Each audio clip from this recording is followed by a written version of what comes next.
Hey y'all, this is Mommy Magic and Me. My name is Shantasia, And I'm Sienna.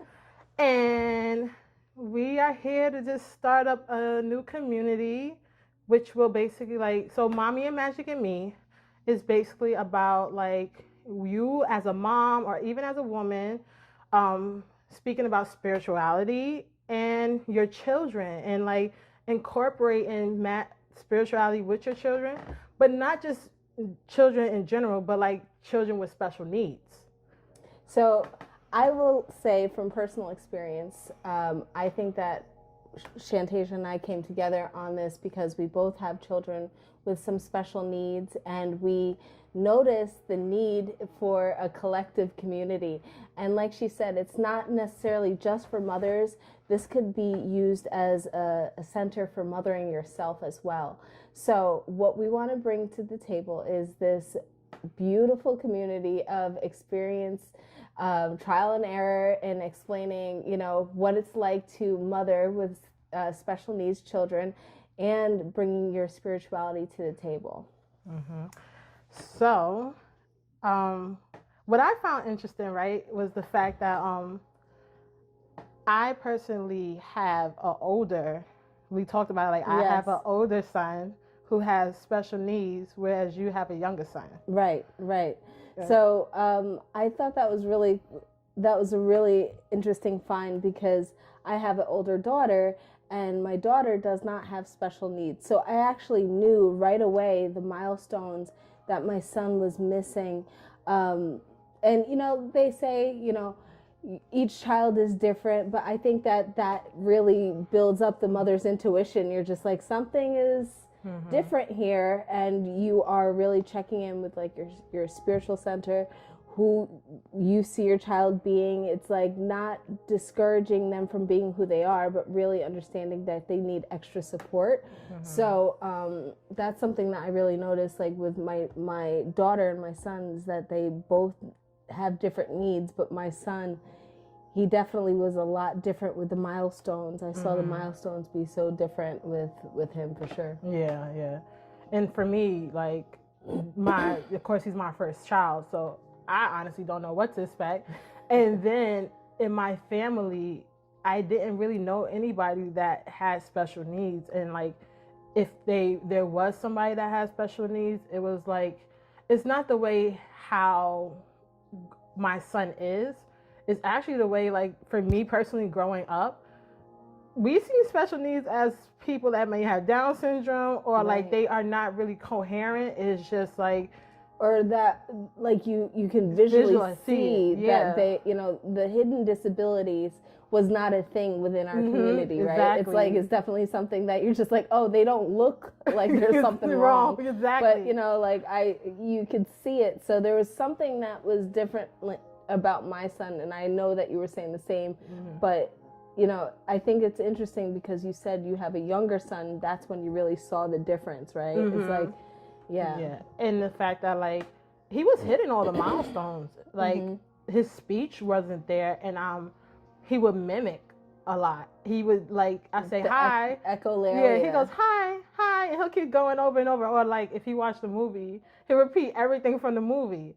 And I'm like, okay, but I'm just thinking, kids being kids have an imagination. Right. I'm one of those parents. I'm very open. Like, hey, I want my kid to be, free. But it was when he got to an actual daycare center, because I had him in home daycares, but never a daycare center. And he was going there for some time, and they was like, he's not really acclimating with the rest of the kids. Like, he's not really doing well. He's kind of hitting. It's getting dangerous. And I was like, I'm more with those parents. Like, listen, you tell me something's wrong, I'm gonna go with it, because I'm not gonna fight. If I don't know, I don't know. Right. So that helped. They evaluated him.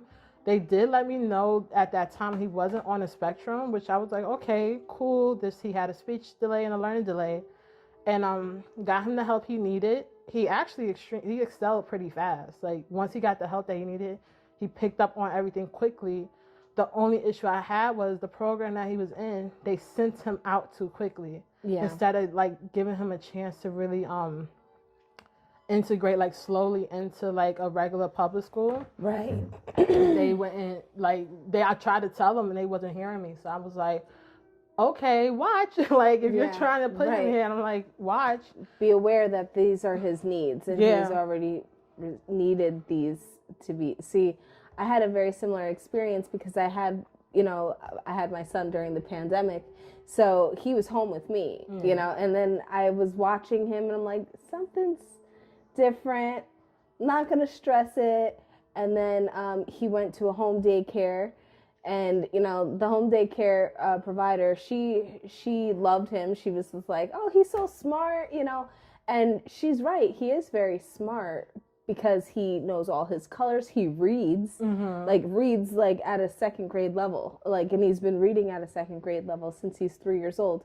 But if you ask him what you want to do today, or he doesn't have that language. Yeah. But he he could read a book very clearly, and I noticed that right away. So I was like, what's this? You know? So when we had put him in daycare into a center, they were like, something he's jumping all around, he's being dangerous, he's not aware of spatial, his own space, he's bumping into other kids. And I'm just like, well, and I'm the opposite of you being a mom. I was like, well, what are you doing? Not my baby, because that was what I was raised to be, because I actually discovered that I have ADHD.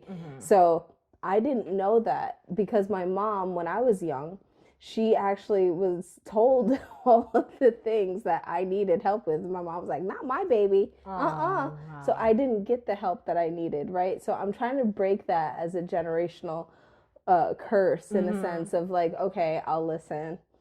I'll listen. So, we got him the help he needed. He needed speech.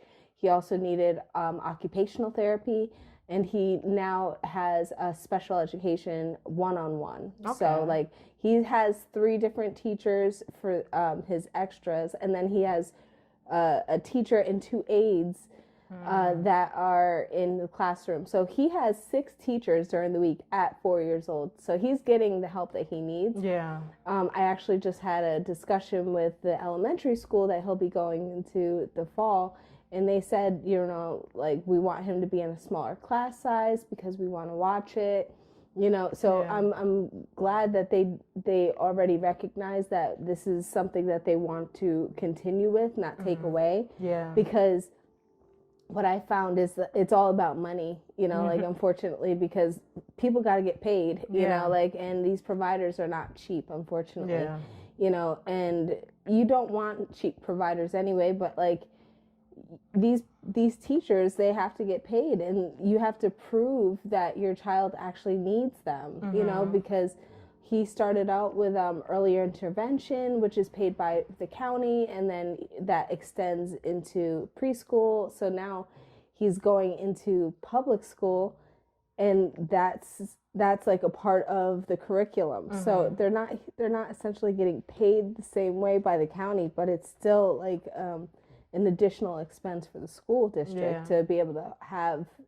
these teachers. So that's what I've noticed, girl. And I'm like, these kids, it's a lot. It's a lot, because I didn't deal with this at all with my daughter, and there's 10 years between them. Yeah. So it's I had no clue that my 14-year-old, take it, how easy I had it, you know, because it's oh yeah, it's all good, breezing, and now it's every other day. It's he's not doing this, he's doing that, he's doing this, and it's a literal day by day.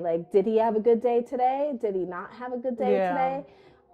What can we do different? So it's literally that trial and error. Yeah. So we found out with his speech, I wanted to bring this up. So with his speech, we started giving him something called Zeolite, and it's it's a powder, but it's it removes heavy metals, and they say that heavy metal intake within, and could be through your environment, could be through the water you bathe in, you drink, or whatever. pollution, when you're breathing in heavy medical particles, that could actually create a block for your speech and your communication. Like, and that could actually cause autism in children. Is like heavy metal, like when you have heavy metals. So like this product, this is not sponsored, but I just had to say that. Right? But zeolite, it's something my husband did research on, that helps kids with autism. You know, like it removes heavy metals out of their system. And then we started giving that to him in his smoothies because he has sensory stuff. So he doesn't like to eat food, but he loves his fruit smoothies. So we load those up, but we've been putting zeolite in there. And we've also been researching broccoli sprouts. Broccoli sprouts have something called sulforaphane in it. And sulforaphane is like a superfood that like boosts your brain activity. So we have been doing that in combination, and in his smoothies he's been getting all that in, and we've seen his speech just expand, right? Like it just like boomed. So I'm a huge like proponent for holistic remedies and doing it at home. I don't want to get my son on any type of like medical regimen. That's not where I want to go with it, because I know that is just something that you have to continue. You know, like that's like a lifespan thing. So he's so young, and I want to do it holistically as I can. So as you should, because that's like where I'm at right now with my son. Like, you know, it's been so like. Recently, it's been really I've become more aware that it's his focus. It's always been his focus, of course, but we worked with it. Because no matter what, we see him progress. No matter what, like he's constantly progressed quickly. So it's so like now, because we done made this change with the move and stuff, that now they're like, okay, this is like, they see him being able to do better. But now they're like, okay, hold on. Like, he would do extremely well if we could just get his focus. Like, I think maybe because now that he's about to hit that teenage age. Yes. Where it's like. And there might be some hormones, like shifts and stuff that are happening for him. So that's something that we haven't even experienced yet. Exactly. So, and I'm just sitting here like, okay, so what's about to happen? Because before he would get, his focus wasn't as bad as they're saying. And I could see, like the other day, he was supposed to catch the bus, and I was cracking up because I'm like, where did this kid go? I'm like, the bus is right there. These other kids are getting on. I'm like, yeah, I called him. He's like, oh, I'm sorry, I was looking at the birds. And I'm like, the birds? I'm like, you see them every morning. They fly by. Like, it was just that little bit of a distraction for him. And I'm like, okay, he wants to know. He wants to drive. He's really open to this. Right. But I'm like, kids. It's terrifying, you know, to think about, because I think about that. I mean, my son's only 4, but like, I can imagine what you're feeling at 12, right? You know, and he's so much closer to those things, you know, like for him to be able to drive, you know, like that's a big one, you know, like, because if he wants to be able to drive, he has to learn how to pay attention. So it's like catch-22, like, hey, like, you can't be looking at the birds when you're driving, you know, like, that's something that's a concern, you know, like, I hear you, and it gives me anxiety even thinking about it for you, because I'm like, oh my gosh, my son's 4 years old, and I can't, like, I think about him being an adult, you know, and like, I'm trying to just enjoy him now, obviously. But, you know, like, where is he going to be? You know, like, what is he going to be living with me his whole life? Like, that's a whole other thing. Yeah. So it's like. And that's the scary part. Yeah. Because it's so funny because I felt like at one point I had never thought about it. It's like maybe I buried it deep inside. But it was this counselor he had. And she said to me, she would constantly say to me, do you think he'll be able to live on his own? I'm like, girl, like, yes, but like, don't instill that fear in me, please. Right, not yet. I'm not ready for that. Yeah, like, but then it kind of woke me up too, in a sense, like, you got to prepare for this, because who's going to, like, God forbid something happens to me. Who's going to be there? Who's going to truly care for him? Because So moms and boys are so like here. So to know like, okay, who's going to care for him, or like even if he lives with me, because like we have people that are like special need adults, and when they lose all their family members, or certain family members don't want to take care of them, they send them to a functional home. Yeah. It's interesting that you brought that up, right? So growing up, so I want to backtrack on what I said a bit. When I was growing up, my mom didn't get me the help that I needed.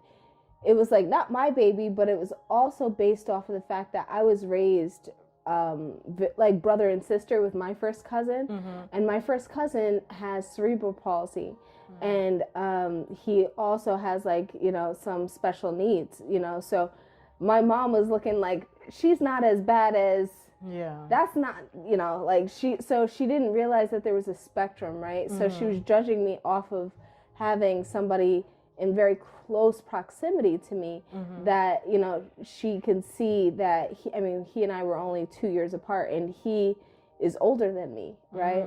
So he wasn't hitting any milestones. I remember him screaming and like now you talk to him, he'll talk your ear off and about anything and everything. He's really funny, and but he and I grew up so close, and she was kind of judging me off of him, so she didn't see that I had a disability, like with my ADHD and my focus. She was like, nope, it's fine, she'll grow out of it. But like now my cousin, he's I'm not gonna say how old I am, because that's but he's in his 40s, and his mother, he's never lived alone, and his mother is in her now 70s, know, and that's definitely been a thought. She's like, I don't know what's going to happen to him, and that, like, to see that terror on her face. And then, talking to her, like, thankfully I have other relatives that are going to be able to take him in. Yeah.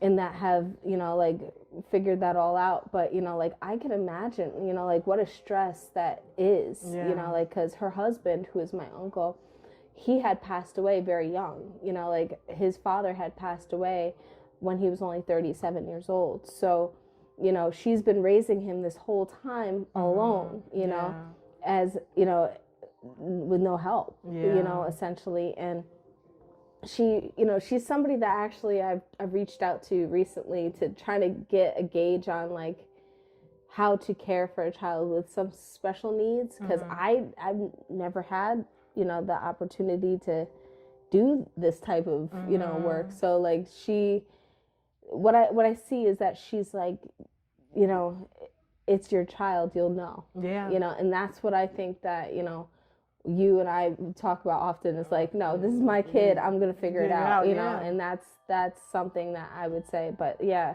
watching her worry about who's gonna take care of her child, it's terrifying. It's terrifying to think about, because nobody's gonna love your child or give them the same grace and patience that you do, because you're their mother. Like, I really felt terrified even putting my son in pre-K, because I was like, oh, he's wild. he's gonna turn up in this pre-K, because he, I knew right off the bat that he was gonna be hyper and like lack focus. I knew these things, but at the same time I was like, I'm the mom. If I could do it, they could do it. There's 3 of them, there's 1 of me. Exactly, and that's what I kept saying. But I was like, now there's 6 of them and 1 of him, and they're still like, we're working on it. And I'm like, how are y'all working on it? I'm the mom. I do this every day, but it's because I love him. He's mine. He's come from me. And that's that spiritual connection of mother and child can never be broken, and you will go leaps and bounds over of the patience that other people extend, right? Yeah, but what's so crazy though? So this is me not being a mom. This is me used to working in the educational field. Because that's something you didn't mention. You did work in education. I used to work with the DOE. So I will say this. I understand completely. Mm-hmm. But what bothers me is that there will be some times where you will find people that work in the education system, they don't have that patience, and you will find some that really would. Because I feel like I seen your son. He to me is easy peasy compared to the kids I had. Yeah, but And- girl, And no, but when I tell you, like, I haven't, I'm sure. and it's like, it's hard, yes. Mm-hmm. But like when I say I dealt with some kids, I dealt with some kids. And that makes me feel better that you say that. Yeah, because I feel like it's just about, like, like, I'm thankful right now that the people that are surrounding my older son is very understanding. And I'm grateful for that, because coming from where we were, who knows? Maybe they acted that way because they knew I worked there. Right. And that's good. Yeah. That's good. Yep. So it's out of respect, because God only knows if I didn't work there, There was some time I didn't work there, but then his grandmother worked there. Right. So it's still there's like eyes on them. Like yes. they'd say like when you put your parents in a home, like make sure that you see, they see that somebody comes to visit, and you always got to make sure that somebody's got eyes. Yes, and that's the thing. And I feel like when there isn't no eyes, that it does happen that way. Mm-hmm. However, like, I will say, like, with the people I worked with, we had some troubled kids. It's pre-K. It was no fault of their own. Even the older kids, no fault of their own. They just had messed up lives, or like, things weren't getting handled at home. I say this though, like, for us that work in the education system, you really have to open your eyes and be open to the fact that not every kid is going to be the same. Even kids, so we have like general education, special education teachers. Special education teachers have more understanding than a general ed teacher. However, pre-K teachers, most of them don't have special education. Right. And I was going to say that too. So that's so great that you said that, because the pre-K teachers that, like are at my son's school, they have no clue about special education whatsoever. They were so, like, I saw her be so intimidated and overstimulated by my son. Like, my one son, I could see her just filled with anxiety around him. And I was like, does he need a new class? Like, what's going on? Like, because you can't be acting like you can't handle this. Yeah. Because you're making me mad. Yeah. But then I saw that she really just needed the extra support to show her how to interface with a child with special needs, because she was honest with me, and she told me, she was like, I've never had a child with special needs before. This is my first go around about it. And she was like, I've been in education for 10 years now, and I've never had a child with this type of special needs. Wow. And I was like, wow, that's a lot of kids to not have, at least not one. Right. She said, not like with my son, and she says, like, special needs when it comes to speech. He has the special needs when it comes to OT. He has it when it comes to needing a one-on-one. But what she found is that, like, she has worked with children with, speech needing or OT needing, but never, like with a one-on-one, like a special education. So, Yeah, that's interesting. But it happens because, like, in pre-K, you usually don't have a one-to-one. You usually, like, that's the thing too about being up here. It's so different than the city, is because, like, with the city, to be honest, I'm about to be raw, and I'm about to just share what I heard. I was told that, especially working in the DOE, that basically if you have a kid with special needs, you get so much funding for them.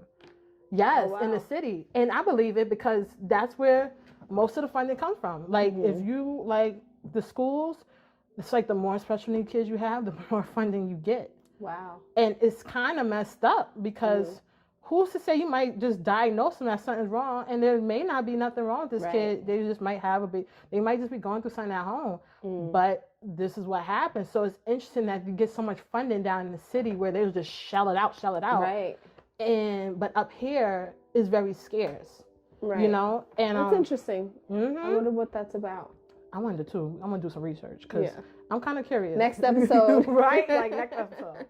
And but I noticed that like the city will give, and it could be also the fact that like, I don't know. I don't want to say that because I don't feel like it's true, but it could be a belief that, oh, there's more kids in a city that has special needs, but in reality, I don't think like, I feel like all around is possible. You know, Right. I don't feel like it's just, oh, the city has more because, you know, there might be more health issues because of the pollutants and like. That could very well be You know. too, because remember I was saying with the heavy metals and like that's environmental pollution that these kids might be taking in. It's like, because I could tell you from being raised up here versus down there, you know, like whenever I go down there, I'm like, like I can't take the air down there. I just like I can't imagine living there all the time, you know. So yeah, that's a good point because it's so funny. Every time I would come up here to visit, so I get sick because there's too much pollen in the air or something, right? Sick. I always like I start clearing my throat. I'm like, oh God, why am I always sick? But it's because it's so funny. When I'm like, if I'm really sick, I'm like, I need some fresh air, and I'll look out my window, and be like, oh, thank God. But I'm breathing in some craziness. But when I came up here, I always got sick. Now I feel like my body's getting used to it. It's acclimating. Yeah, it's really trying to acclimate Right. now. So like now I'm like clearing my throat all the time. But I'm like, oh, it makes sense. My body's trying to get used to the fact that like I'm not in the city no more. It's a different type of air. It's better air. And my body's basically purging itself. Yeah, maybe that is why you kept on getting sick coming up here, is because like your body was like taking in the air and it was like trying to get out the bad air, like what was causing it, you know. Yeah. So yeah, that's interesting. Yeah, like it was I feel like I be coming across so much stuff. Like I think they said near the Cross Bronx, right? It's a highway called the Cross Bronx. That in that area, it's a certain amount of percentage of people or kids that have asthma. See, I believe it. Yeah, I believe that for sure. so like, I definitely think about that, and yeah, I don't know. It's so interesting because it's like I said, I love it for my son up here now. Like I feel like they understand him more. Like the teachers down there did, and the people that worked with him, they understood him. However, I feel like up here they have a better understanding, and they can tell me like they're able to pinpoint it. Like, okay, he can do X, Y, and Z, but his focus. And they used to tell me down there too, his focus. But it's like, no, we gonna need you to like really like. I think you should. Like I told him like, oh, I thought about talking to his doctor.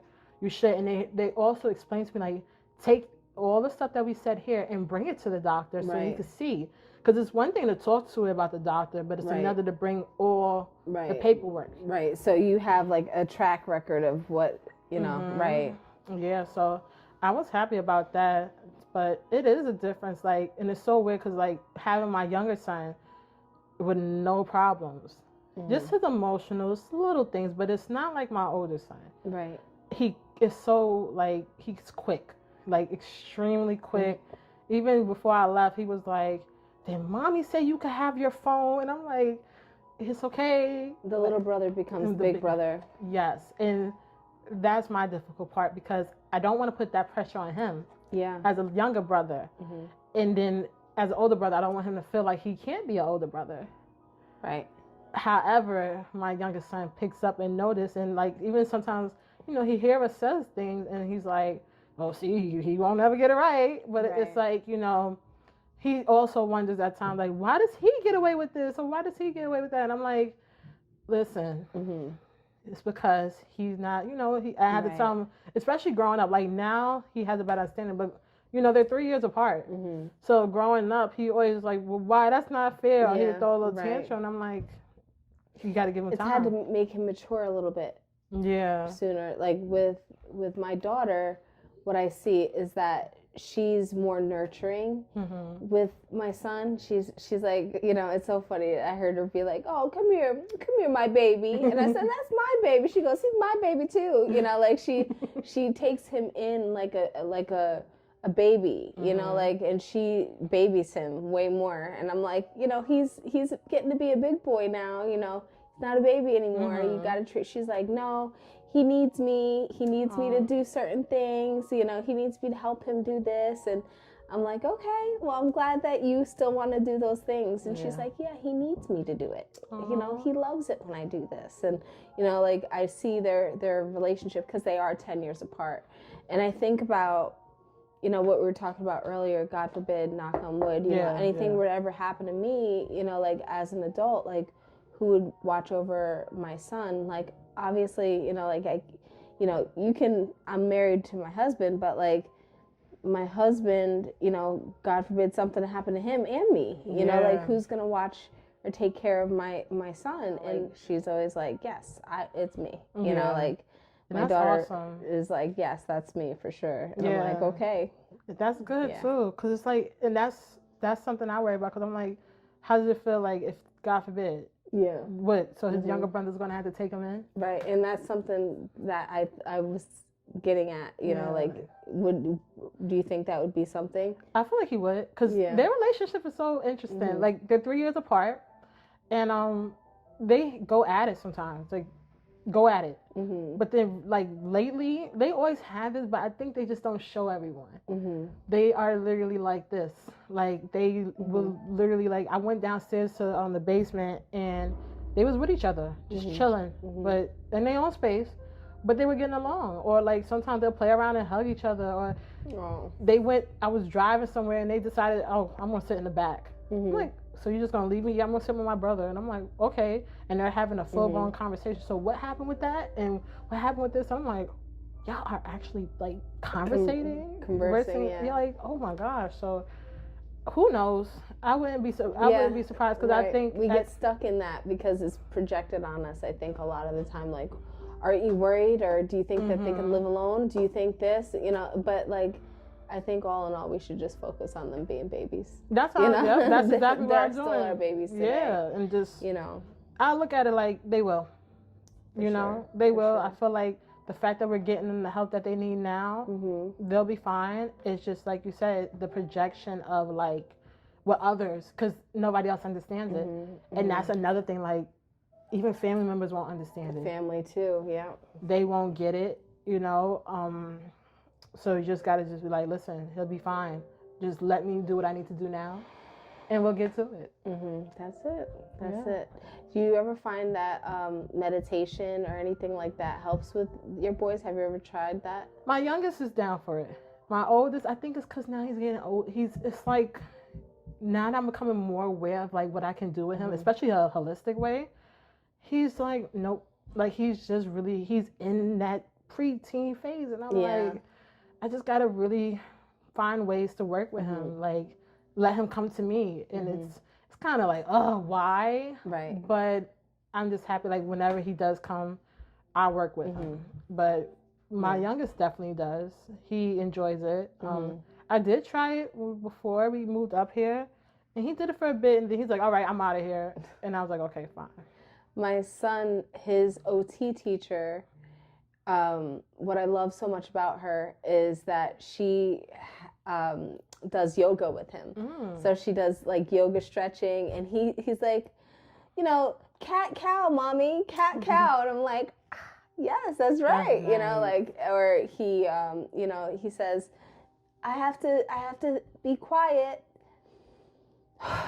So, you know, like, he does this, and so, like, it's easy for me to take those reins, obviously, being a spiritual woman, you know, like, it's obviously a cool, like, way that I could go in a different direction with it. Yeah, and that's the thing, too, like, getting them into, like they have to have their own routines. Yeah, you know? And that's exactly what it is, because, like, you know, with my son, I feel like he sees now that I'm becoming more spiritual, because that's the thing too, like, having it's so funny having the oldest, because it's like he's seen me before I got here. Right. That's how my daughter is. Right, like, I knew you before you was doing all this. What are you doing this now for? Like, who are you? Like, are you an imposter? But it's also good to show them that people can change. You know, people can grow, and that gives them the permission to do the same. So. Yeah, exactly. And he's actually not the best with change. And that's that hard-headedness, you know, like that hard. Yeah, you know, like you know, my daughter, she definitely don't like change, but like what I see is that she looks to me and she's like, oh, I like this. I like this part of you, and I'm gonna, you know, align with that. You know, it's really good to see. Yeah, that is good. I like that. I like that you see that. Yeah, it's so different because I feel like it's like so interesting because it's like you're going through this with your older daughter, but my youngest son is the one that sees. I love that we're doing this though and talking about it because it's like different perspectives. Yeah, because like I won't say I can't, but he's not as open. He might be open. I noticed he'll be open with males, like certain males in my family, but me, he's like, yeah, boys are tough. Yeah, you're supposed to be a soft spot, you know. Yeah, like a different. My daughter, I will say, I find that she finds me as the disciplinarian. Like I'm the disciplinarian when it comes to my kids, because her dad, whatever she wants, she gets. Like whatever she wants, she gets. She don't have to ask more than once. It's there. Boom. Immediately. And me, I'm like, did you wash the dishes? Did you clean your room? Did you do this? Exactly. Did you do that? You know, and I give her a whole list of stuff that I want her to do too, you know, like exactly her chores. And then I'll be like, well, I pay for a phone, you know, like I do this, I do that, you know, and she's like, oh, Mom, you know, so now I see, you know, like her need to, you know, she likes me softer and more, you know, like spiritual, obviously, because like I mean I've always been spiritual, but like I've never really pushed it on her. I've always let her watch, and you know, like never made her do it, and now she's like, I need to meditate too. Okay, you know, so I'm like, okay, yeah, I like that. Do it, relax, you know. That's what I feel like I got to do with him. Like I don't force lead it on by him. example. Yeah, that's so it. Like I like that he got a crystal. It definitely helped with him. I think like he'll see it sometimes. Like if he sees me pulling cards, he'll be like, "What's that?" Okay, and I pulled a card for him one time, and it was the Hangman, and he never forgot about it. That's like, so funny. Yeah, that's what happened with my daughter. She had the death card, and she's like, I got that, and that'll never be. I will never touch these cards again. Like I'm just like, okay. Yeah, like. And that's crazy because it's, you know, so I actually enjoy when I see the death card now because I'm like, oh yeah, new beginning. It's gonna change. We're here for change. Exactly. Yes, but with him with the Hangman, it's fit for him so well because it was like he goes. He doesn't think before he does. And I said, this is card telling you to think before you do it. And he did something. I said, didn't you just pull the Hangman? I said, he's like, I know I'm supposed to think before I do it. I said, yeah. So remember that. But he sometimes still peeks, but he never really like okay, I'm gonna touch it. All right, I'm gonna do this. But yeah, as kids though, yeah, kids are fun for the most part. We're blessed, right? For sure, definitely. Sure. I'm enjoying this stuff. I think this is gonna be, y'all. This is gonna be an awesome podcast. I hope y'all know because like we did that thing. Yes. I look forward to the next episode with you. I think it's gonna be so fun. Yes. And yeah, I wonder what we're going to talk about next time. We'll have to see. Yeah, so right now, we were just letting y'all, just introducing us, right? And letting y'all know what this is going to be about. Yeah, I just want to have a community for us because, like, it's so taboo, I feel like. Nobody, especially in our community, they don't talk about no mental health. And especially in spirituality, like, and how you incorporate, like, the two and just everything. It's all around, y'all. We're going to get lit. Talk all the time. Right? And we were just like, you know what? We should probably just put a camera up and get these conversations out because we be feeling each other in like, oh, did you think about this? Did this happen? And it's like, wow, you know, we could be helping other people just by sharing. Exactly. So. And that's exactly how I feel because even one of my courses I did in college, I had to do like a remedial English class, and they asked me to do a paper, and I did it on my son, and I got extremely good feedback, and the people were like, the students, they were like, oh, well, one, I didn't even know you had a kid. I was like, yeah, I got two, and they were like, whoa, but also they were like, I never knew about this, and I'm like, neither did I, and it did give me a lot of information that I need to know. And also, like, you run into other women in your daily life, and they're letting you know things. Like, I just shared with a woman yesterday about, you know, just a quick droplet. I was shared that if your child has an IEP diploma, they cannot get certain jobs. Really? Yep. I did not know that. Yeah, a woman at the job that I worked with, shout out to her, if she ever sees this. Wow. She let me know that if, let's say my son wanted to work at the job I had, he can't because he had an IEP diploma. That's discrimination. Exactly. But they could make an excuse because they looked at like, well, if he needed an IEP, an individualized education plan, how can he teach others? Not realizing they can teach others. That's definitely something we got to Right? talk about, because what? I'm going to do some research. Yes, for sure. So, yeah, this was fun. We're going to see y'all next time. And, yeah, welcome to Mommy Magic in Me.